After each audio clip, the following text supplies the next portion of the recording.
Hi everyone, good morning. So I wanted to address an elephant in the room. And I think it's an elephant that is probably in a lot of rooms across the world right now. I'm going to give you a little bit of a backstory to this video. So over the weekend, my family spent the weekend at Life Fest, which we go to every year. It's a 4-day Christian music festival. And I've always said that it's like a little piece of heaven for 4 days, where people just get along really well, and strangers are like family, and it's just a beautiful, relaxing, peaceful time amongst other believers. So it's awesome. It's my favorite time of year, right?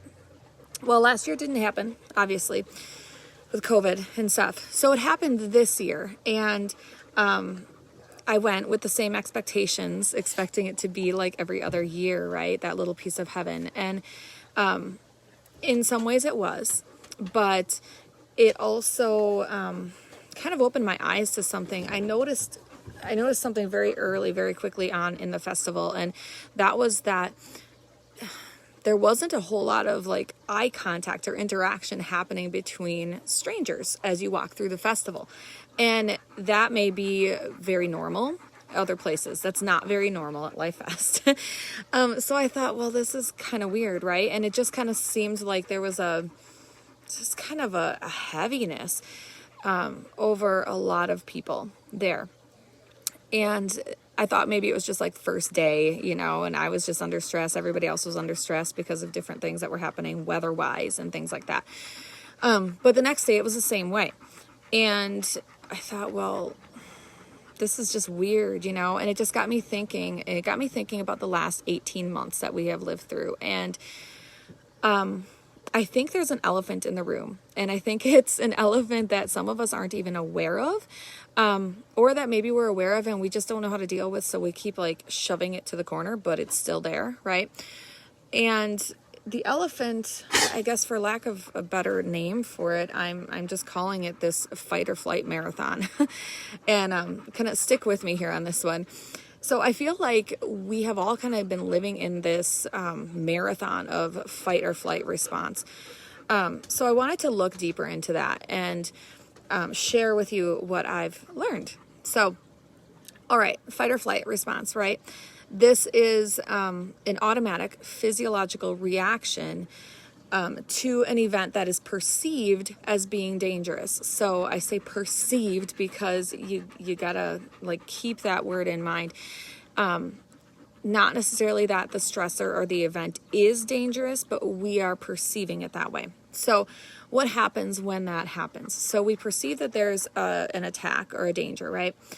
Our sympathetic nervous system is stimulated or kicked off, okay? And that's done by a sudden release of hormones. So what happens from there is there's stimulation of the adrenal glands, which again, in the times of, in way back, when we were dealing with very real threats of things like dinosaurs, lions, tigers, things like that. This was a good thing because those adrenal glands would be stimulated and it would result in the release of hormones, mainly adrenaline and noradrenaline, as well as cortisol. So these are stress hormones. These are the things that cause an increase in heart rate, an increase in blood pressure, increase in a respiratory rate. These are all good things if we are actually in a dangerous situation, because they allow our bodies to move forward quickly and with force. Again, a good thing, right? Here's a little fun fact about that response. That hormonal response that we have takes about 20 to 60 minutes to dissipate after the threat is gone, or the perceived threat is gone. So keep that in mind and think about these last 18 months. We have been bombarded every day, all day, by threats. Quotes, threats. They are perceived threats. They're things that kick us into this fear mode, right? I'm just going to throw things out there. There's a new strain. There's a new variant. numbers have skyrocketed. Death rates soaring. Okay. And as I say those things, I can feel my heart rate increase. So I'm guessing that as you're hearing them, your heart rate is probably increasing, which means that fight or flight response in your body is being triggered. Again, this is a good thing when we're actually in a dangerous situation. It is a not so good thing when it's happening every day, all day for at least 18 months. So what can happen when that fight or flight marathon is occurring for 18 months? Well, as your heart rate increases, your blood pressure increases, your respiratory rate increases, all of that. Your blood glucose levels also go up, which again is good short term. Long term, what that means for you also, though, is that you have an increased insulin production rate throughout your body. So I'm hoping that what you're seeing here is, as I'm naming all of these things off, you're seeing a whole lot of imbalance, right? Like a lot of things being produced and jumbled around.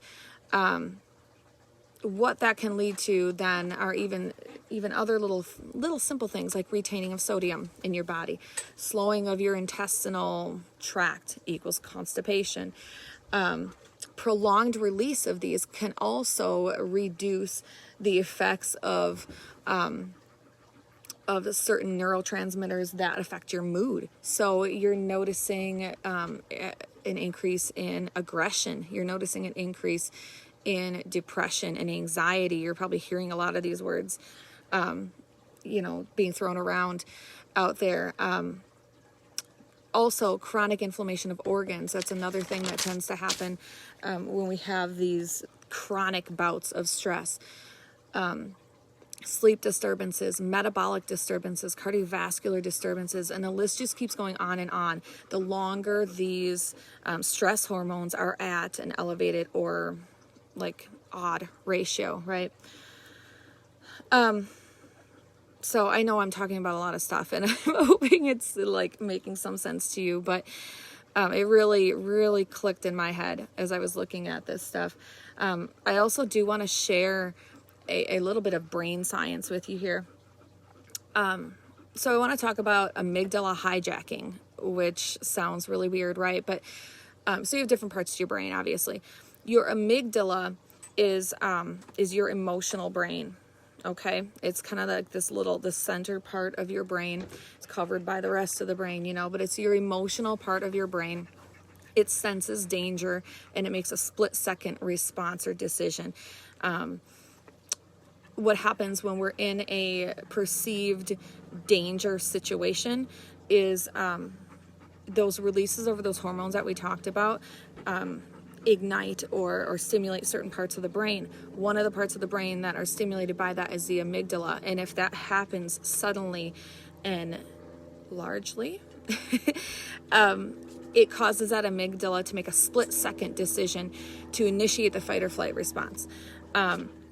This is so fast that the neocortex, which is actually our thinking part of our brain, the part that can be like, okay, this is what's going on, but this is not a rational response to that, okay? That's our thinking part of our brain. That doesn't respond as quickly as our amygdala or our emotional brain.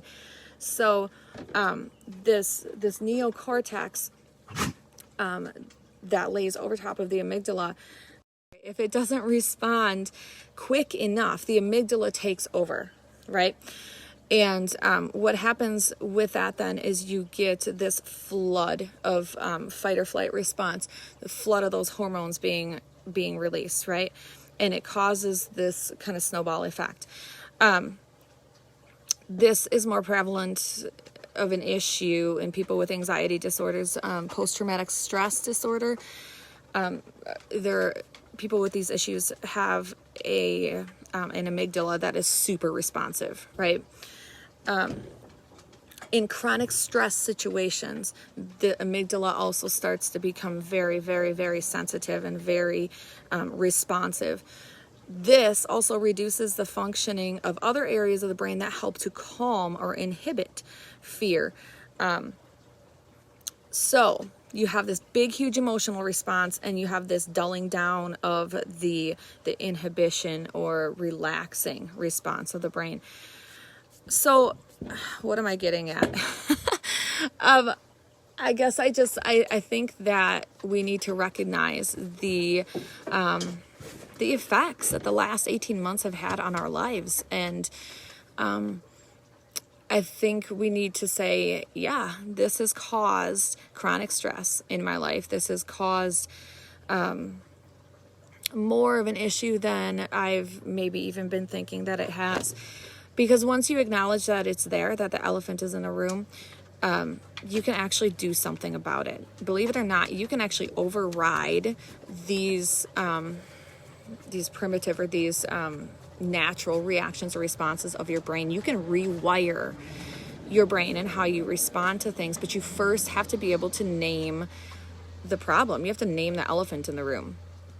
So I want to talk just quickly. I'm sorry, this is not quick. This is long, but I'll try to speed through the rest of this.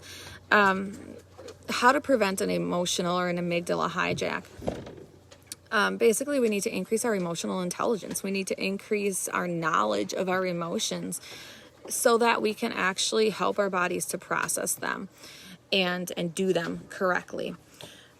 So, yes, I do have notes here because I've been taking notes all morning. A couple ways to do that. Number one is practice mindfulness. So practice being present, fully present in the situation that you're in. Notice things around you. Use your senses to notice things around you. Dogs are crazy. Be aware of stressors. That means stressors that might be coming. It also means stressors that happened without your predicting them. So knowing that you're going to go into a stressful situation, you can actually kind of prep for that in advance. For us, I guess, a lot of times that's switch day when our kids come or go from our house to or from their other homes. We know that that's going to be more stressful. And because we have named that and we've figured out that trigger, it helps us all to be a little calmer because we know that the stressors are coming, so we can actually not prevent them necessarily, but head them off at the pass a little bit. Other things, know your stressors, but also know how to deal with them. So breathing exercises are a really good way to have an immediate response to when a stressor has actually come into your presence. But there are other things that can actually lead to long-term stress relief or help with that. Exercise, meditation, journaling, all of those things help you to increase your emotional intelligence so that you can head off these triggers and these amygdala hijacks before they actually happen. Now, I'm not coming to you with all of this because I have it all figured out and because I don't ever have issues with this. I'm actually coming to you with this because I have struggled with panic attacks and anxiety attacks for about 18 years following a traumatic brain injury. And so I've been doing a lot of working through this for a long time, and the Lord has really met me where I was at in each situation, and it has brought me to where I am now. So, but I don't have it all figured out. I still get hijacked sometimes. So I'm sharing this because if you're going through this, I can relate, and I'm still going through it too. I'm not sharing this because I have all the answers. I am sharing this though because I'm kind of a nerd and I like brain science. But anyways, if you do find yourself in the middle of a hijacking, what do you do? Number one, name it. Notice that you've been triggered. Notice what the trigger was and name the trigger. Okay? It's not bad that you've been triggered. It happens, right? Don't blame yourself. Don't feel guilty about it, but just notice that you're triggered and name it. Number two, the 6-second rule. It takes 6 seconds for the hormones that have been released during the hijacking to dissipate, which means you've got 6 seconds there. You need to kind of calm your body. Practice the breathing exercises, things like that. And third is becoming aware of your breathing. And I just kind of talked about that anyways. But being aware of your breathing allows you to slow your breathing. And that will actually activate your parasympathetic nervous system, which will help to kind of dull down that sympathetic nervous system response of fight or flight. Mindfulness, we kind of talked about that already, but feeling that hijack come on, your heart rate increases, things like that. Look at what's around you. Notice the leaves, notice the sound of the wind blowing through the leaves, notice the sound of the birds, colors, anything, whatever. Just notice what's around you, because that will actually get you out of your head and into the present moment. And that's what you need to be doing when you're in the middle of an amygdala hijack. I talked about noticing your triggers, or noticing that you've been triggered. That's a really, really big one. So your body will actually notice and start responding to stress before your brain even has the ability to pick up that you're stressed. So you will usually feel it somewhere in your body. You might feel like your chest tightens, or you might feel like, your stomach kind of turns. Your hands and feet kind of get tingly. Your heart rate increases. You start to sweat. These are some things that your body, some signs that your body is giving you that there's been a trigger. So learning how your body responds first to stress is going to be huge, because if you can do that, you can recognize, okay, I've been triggered. Stop. What triggered me? And you can stop this storm from happening to begin with. So anyways, I don't know if anyone has stuck with me through this whole thing. I hope somebody has, but recognize the elephant in the room. We have an elephant in the room, and these last 18 months have been hard on us. And I think it's important for us to realize that the last 18 months have been stressful and have been traumatic. And to pretend that they haven't been only leaves you open to these stress attacks, or these amygdala hijacks that happen in your brain. So recognize, hey, they've been stressful. I've been stressed for the last 18 months. I'm chronically stressed for the last 18 months, and that's okay, because now I can start to actually do something about it and deal with it. So I hope that was helpful. I hope it's not completely falling on deaf ears, but whatever. If it is, that's okay. It helped me to get it out, right? So I would love to hear your ways that you have dealt with the last 18 months and the stress that has come. I would love to hear your experience of these last 18 months. And I'm going to go and exercise now, because that is a way that my body combats stress. So I'll talk to you guys soon. Thanks for hanging out with me. Thanks for listening to the super long talk. Bye.